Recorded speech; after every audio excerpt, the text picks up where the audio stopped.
जय हिंद दोस्तों, स्वागत है आपका। और आज का जो टॉपिक है वो एडुटेरिया बिहार तथ्य संग्रह बुक से है, जो आपकी परीक्षा के लिए बहुत ही सर्वश्रेष्ठ बुक है।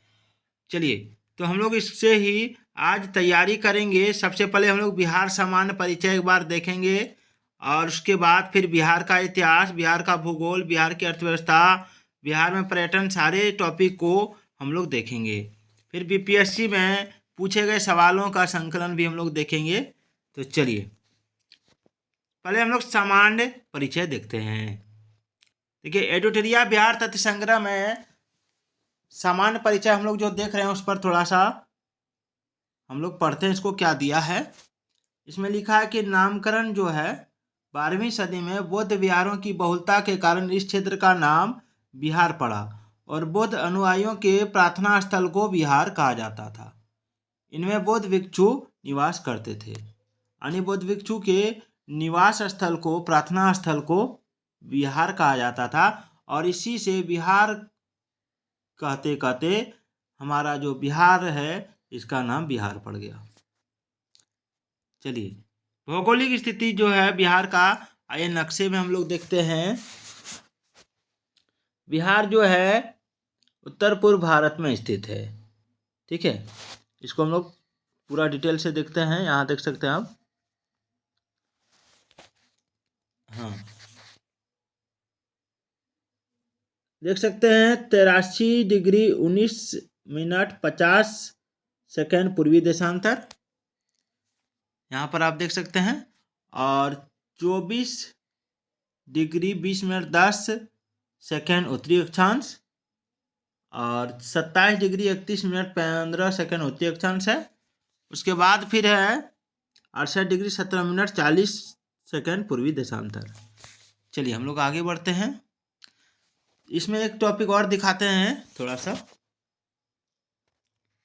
टॉपिक ये है कि इसकी लंबाई और चौड़ाई जो है, लंबाई है 483 किलोमीटर, आप देख सकते हैं, और चौड़ाई है 345 किलोमीटर। चलिए आगे बढ़ते हैं। अक्षांश विस्तार और देशांतर विस्तार मैंने आपको बताया, एक बार और बता दूं। अक्षांश विस्तार 24 डिग्री 20 मिनट 10 सेकेंड नॉर्थ से 27 डिग्री 31 मिनट 15 सेकेंड नॉर्थ तक है, और देशांतरीय विस्तार है 83 डिग्री 19 मिनट 50 सेकेंड ईस्ट से 88 डिग्री 17 मिनट 40 सेकेंड ईस्ट तक। और राज्य की आकृति जो है आयताकार है। 12 दिसंबर 1911 को दिल्ली दरबार में पृथक बिहार प्रांत बनाने की घोषणा की गई। 22 मार्च 1912 ईस्वी में बिहार यानी उड़ीसा सहित प्रांत गठन के घोषणा की गई, और 1 अप्रैल 1912 ईस्वी को बिहार जो है उड़ीसा सहित प्रांत का गठन हुआ था। 1 अप्रैल 1936 ईस्वी को बिहार एवं उड़ीसा अलग अलग राज्य बने। 15 नवंबर 2000 ईस्वी को बिहार का अंतिम विभाजन हुआ। झारखंड एक नए राज्य के रूप में अस्तित्व में आया, और 46% भूभाग के साथ झारखंड 28वां राज्य बना। चलिए, बिहार का स्थापना दिवस है 22 मार्च, इसको याद रखिएगा। और क्षेत्रफल है 94,130 वर्ग किलोमीटर। भारत के कुल क्षेत्रफल का 2.86% है ये। और भारत का 12वां बड़ा राज्य है क्षेत्रफल के अनुसार। बिहार जो है भारत का 12वां बड़ा राज्य क्षेत्रफल के अनुसार है। और कुल जनसंख्या है 10,40,99,452, जो जनगणना 2011 के अनुसार हुआ है। भारत के कुल जनसंख्या का 8.60% है। भारत का तीसरा बड़ा राज्य जो है जनसंख्या की दृष्टि से है ये।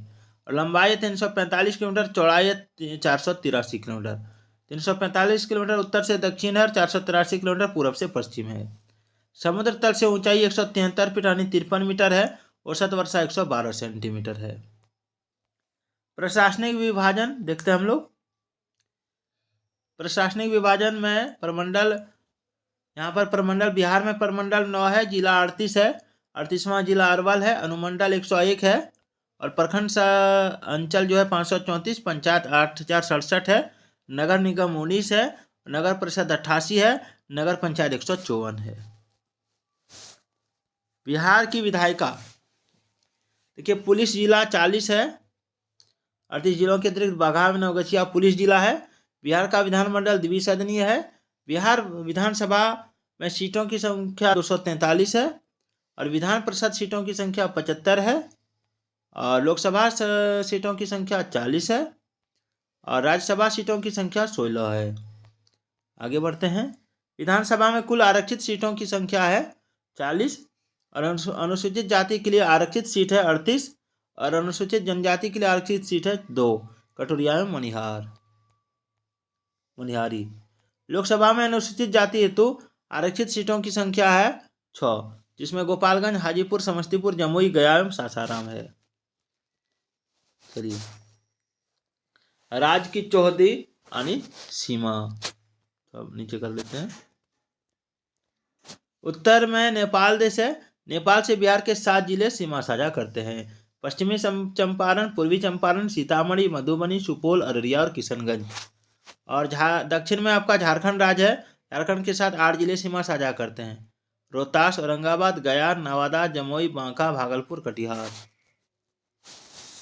पूर्व में पश्चिम बंगाल राज्य जो है वो है आपका पश्चिम बंगाल के साथ 3 जिले सीमा साझा करते हैं, किशनगंज, पूर्णिया, कटिहार। पश्चिम में उत्तर प्रदेश राज्य है। उत्तर प्रदेश के साथ 8 जिले सीमा साझा करते हैं, रोहतास, कैमूर, बक्सर, भोजपुर, सारण, सिवान, गोपालगंज, पश्चिम चंपारण। राज्य के प्रतीक के बारे में हम लोग चर्चा करेंगे। राज्य के चिन्ह बोधि वृक्ष है। प्रथम राजकीय भाषा हिंदी है। द्वितीय राजकीय भाषा उर्दू है। राजकीय वृक्ष पीपल है। राजकीय पुष्प गेंदा है। राजकीय पशु बैल है। राजकीय पक्षी गौरैया है। राजकीय मछली मांगूर है। बैल 2013 से पूर्व वृक्ष था राजकीय पशु और 2013 से पूर्व भागता था। चलिए आगे बढ़ते हैं। बिहार का राजकीय गीत जो है मेरे भारत के कंठार तुझको सत सत वंदन बिहार ये है और गीतकार हैं इसके सत्यनारायण और संगीतकार हरिप्रसाद चौरसिया और शिव कुमार शर्मा। मान्यता दी गई वर्ष 2012 में। और बिहार राज्य का प्रार्थना गीत है मेरी रफ्तार पर सूरज की किरणें नाज करे। चलिए, आप देख रहे हैं एडुटेरिया बिहार तथ्य संग्रह। इसमें आप प्रमंडल एवं संबंधित जिले के बारे में जानेंगे। अब जैसे प्रमंडल में आपका सारण है, इसमें 3 जिले हैं, सारण, सिवान, गोपालगंज। तिरहुत में आपका 6 जिले हैं, पश्चिम चंपारण, पूर्वी चंपारण, मुजफ्फरपुर, वैशाली, सीतामढ़ी और बिहार शिवहर। उसके बाद दरभंगा में आपका है मधुबनी, दरभंगा, समस्तीपुर। कोसी में है 3 जो सहरसा, सुपौल, मधेपुरा है। पूर्णिया में है 4 अररिया, किशनगंज, पूर्णिया, कटिहार। पटना में है 6 पटना, नालंदा, भोजपुर, बक्सर, कैमूर और रोहतास। और मगध में आपका 5 है गया, औरंगाबाद, नवादा, जहानाबाद, अरवल। और मुंगेर में आपका 6 है मुंगेर, जमुई, लखीसराय, शेखपुरा, बेगूसराय और खगड़िया। और भागलपुर में आपका 2 है भागलपुर और बांका। चलिए, बिहार के प्रमंडल हैं, आप देख सकते हैं ये सारे बिहार के प्रमंडल हैं।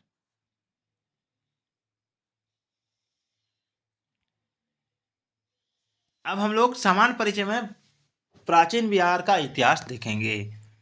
प्राचीन बिहार के इतिहास को बांटा गया है किसमें आप देख सकते हैं, पाषाण काल, वैदिक काल, महाजनपद काल, मौर्य एवं गुप्त वंश और बौद्ध एवं जैन धर्म में।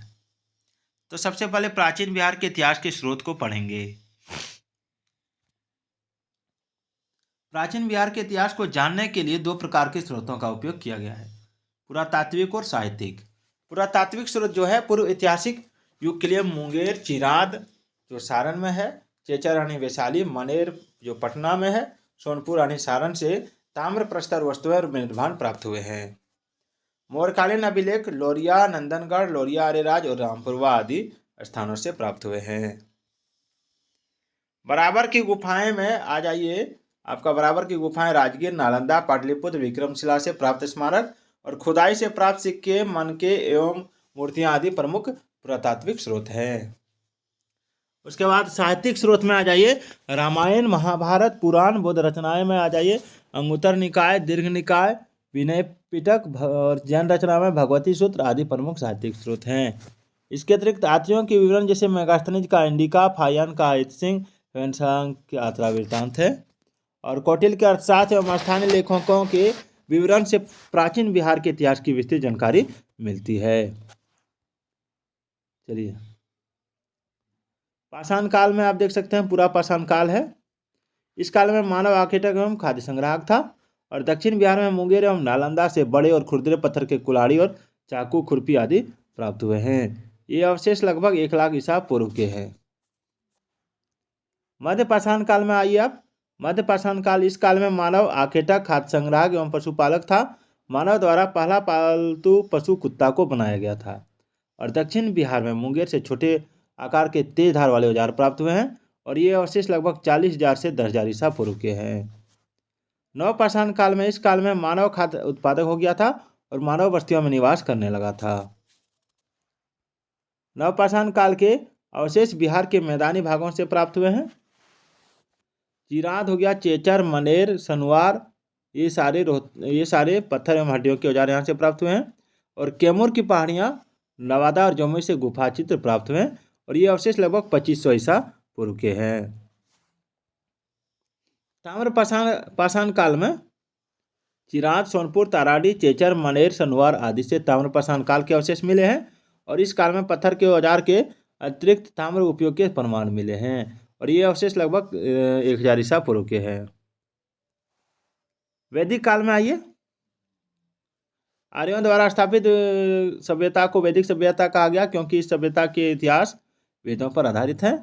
और वैदिक सभ्यता को 2 वर्गों में विभाजित किया गया, पूर्व वैदिक काल और उत्तर वैदिक काल। पूर्व वैदिक काल 1500 से 1000 ईसा पूर्व थे और उत्तर वैदिक काल आपका 1000 से लेकर 600 ईसा पूर्व थे।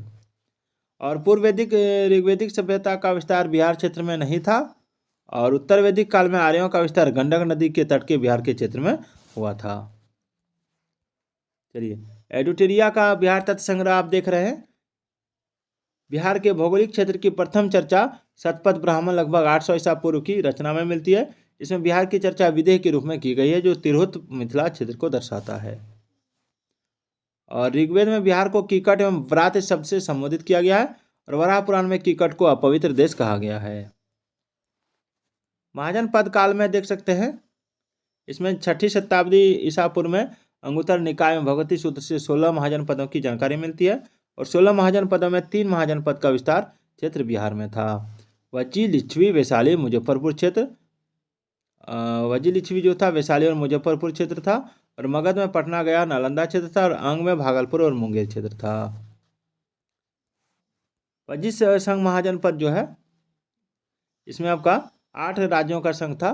अटकुल इसको कहते हैं। वज्जी, लिच्छवी, ग्रातिक, विदेह, उग्र, भोग, कुरु, इक्ष्वाकु इस संघ के 8 जनपद थे और वज्जी संघ में सबसे प्रसिद्ध लिच्छवी जनपद था। लिच्छवी की राजधानी वैशाली थी और वैशाली नगर की स्थापना राजा विशाल ने किया था। और लिच्छवी के अतिरिक्त मिथिला के विदेह तथा कुंडग्राम के ज्ञात्रिक वज्जी संघ के प्रमुख जनपद थे और वज्जी संघ लिच्छवी को विश्व के प्रथम गणतंत्र की संज्ञा दी जाती है। प्रथम महाजनपद मगध राजनीतिक, आर्थिक एवं भौगोलिक कारण से सभी महाजनपदों में सबसे अधिक शक्तिशाली था और मगध की प्रारंभिक राजधानी गिरिवर्ज यानी राजगिरी थी और यह 5 पहाड़ियों से घिरा नगर था। मगध का विस्तार मुख्यतः पटना से गया क्षेत्र में था और मगध एवं अंग महाजनपद का वर्णन सर्वप्रथम अथर्ववेद में मिलता है। चलिए, अंग महाजनपद क्या है इसको देखते हैं। अंग महाजनपद का विस्तार भागलपुर एवं मुंगेर के क्षेत्र में था और अंग महाजनपद की राजधानी चंपा थी और अंग के अंतिम शासक ब्रह्मादत्त को हराकर मगध शासक बिंबिसार ने अंग को मगध में मिला लिया। चलिए, मगध का उत्कर्ष एवं उसके राजवंश। मगध की स्थापना वृहदर्थ ने की थी और वृहदर्थ का पुत्र जरासंध इस वंश का सबसे प्रसिद्ध शासक था और जरासंध को भीम ने द्वंद्व युद्ध में पराजित कर उसका वध किया था। इसका वर्णन महाभारत में मिलता है। और मगध का प्रारंभिक राजधानी राजगिरी और 5 पहाड़ियों से घिरा एक सुरक्षित क्षेत्र था और मगध उर्वर भूमि, नदियों की उपलब्धता, खनिज एवं वन संसाधन की उपलब्धता के कारण आर्थिक रूप से संपन्न क्षेत्र था। और वृहदत्त वंश का अंतिम शासक रिपुंजय था।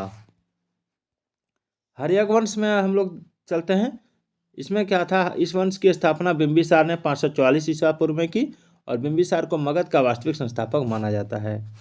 और बिंबिसार ने विवाह नीति द्वारा साम्राज्य विस्तार को प्रश्रय दिया। इसकी पहली पत्नी कौशल देवी कौशल की राजकुमारी थी और इस विवाह से उसे दहेज में काशी का क्षेत्र प्राप्त हुआ। और इसकी दूसरी पत्नी चिलना थी। चिलना लिच्छवी के राजा चेटक की पुत्री थी और उसकी तीसरी पत्नी क्षेमा पंजाब के मद्र की राजकुमारी थी।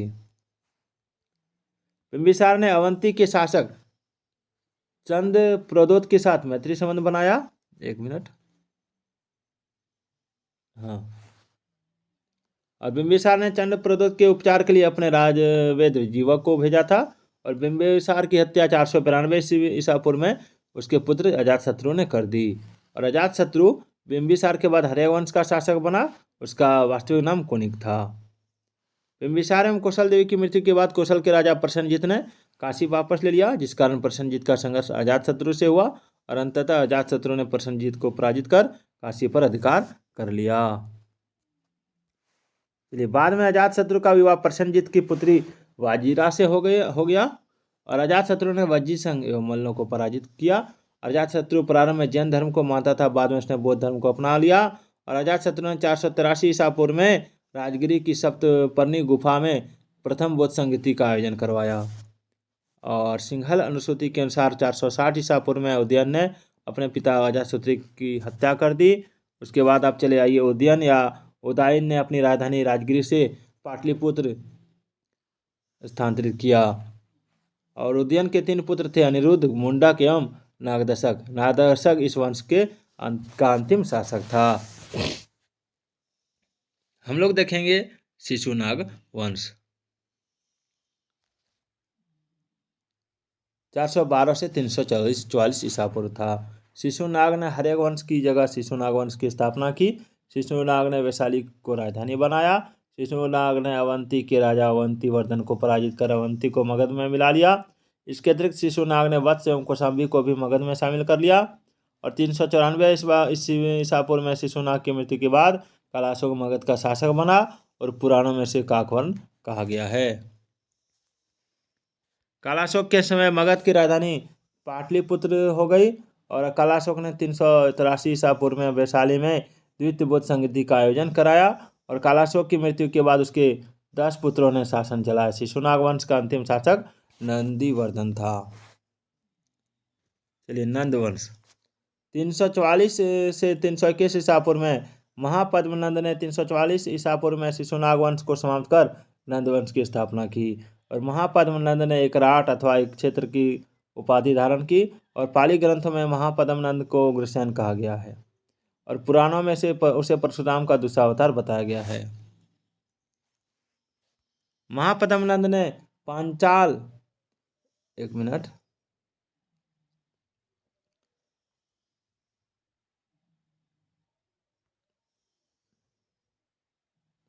हाँ, महापद्मनंद ने पंचाल, इक्ष्वाकु, काशी, अस्मक, कलिंग, मैथिल आदि राज्य को पराजित कर मगध साम्राज्य का विस्तार किया। अब तक 321 ईसा पूर्व तक के काल में मगध का सर्वाधिक विस्तार महापद्मनंद के समय हुआ।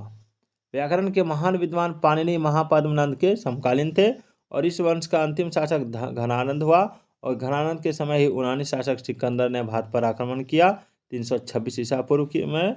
और नंदवंश आर्थिक एवं सैन्य रूप से काफ़ी संपन्न था।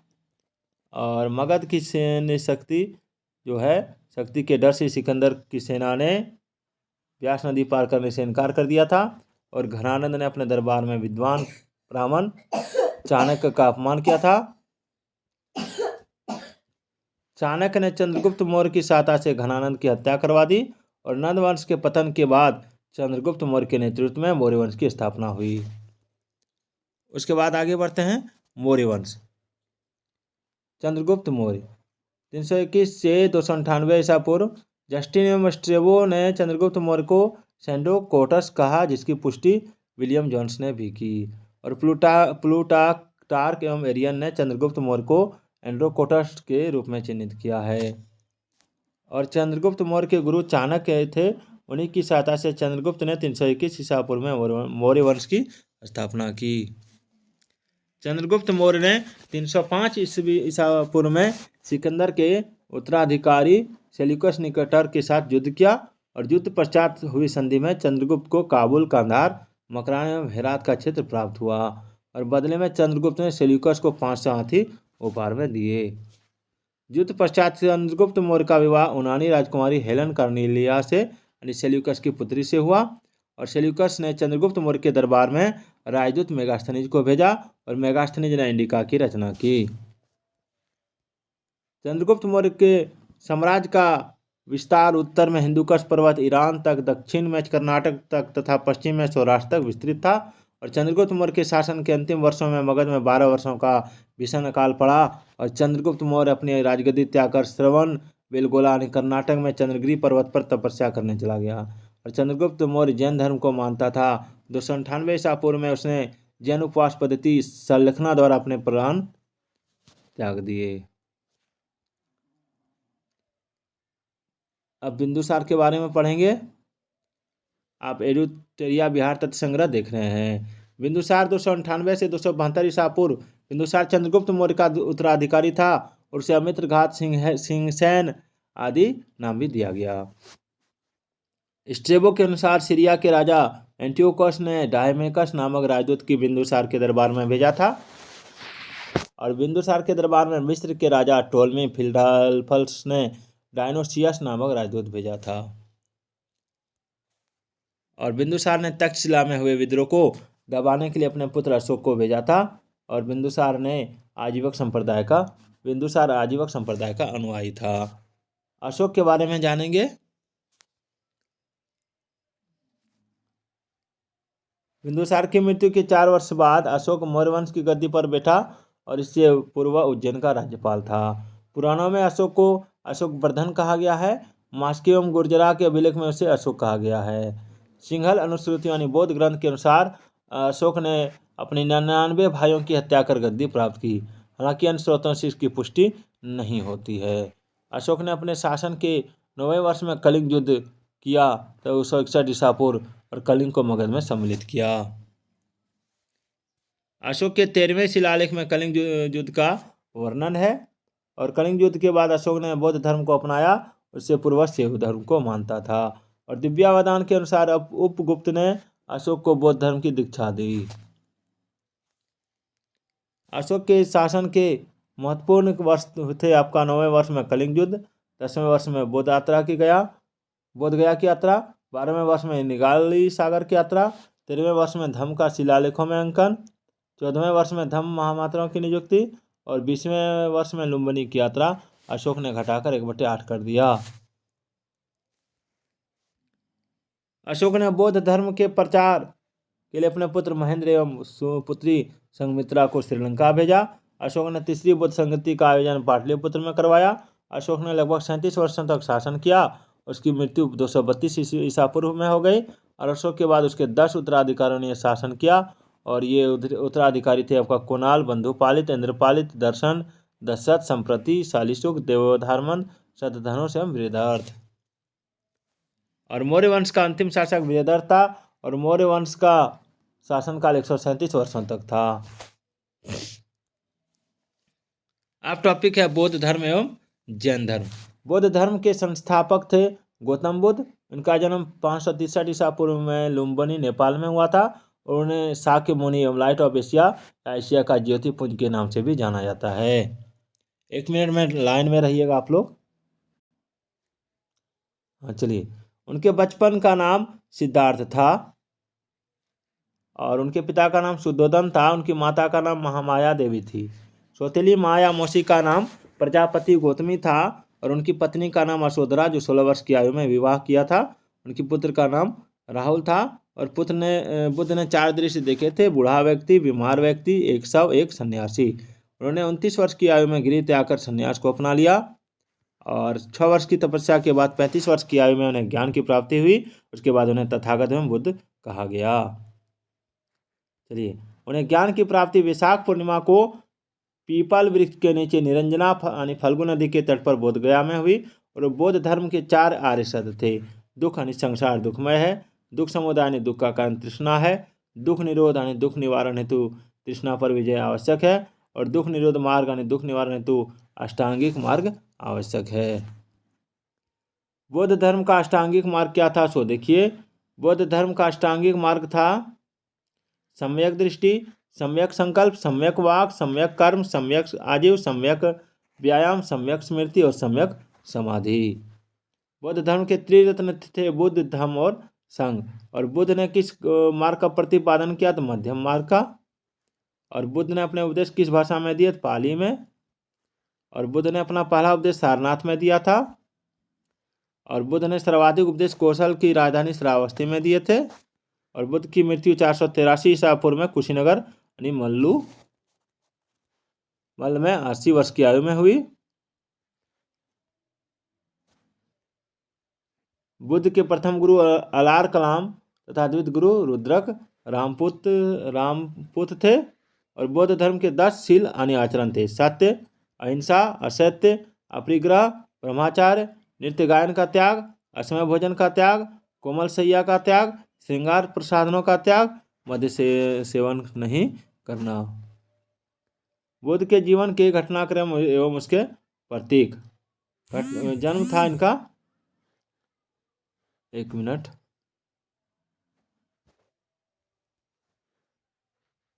चलिए।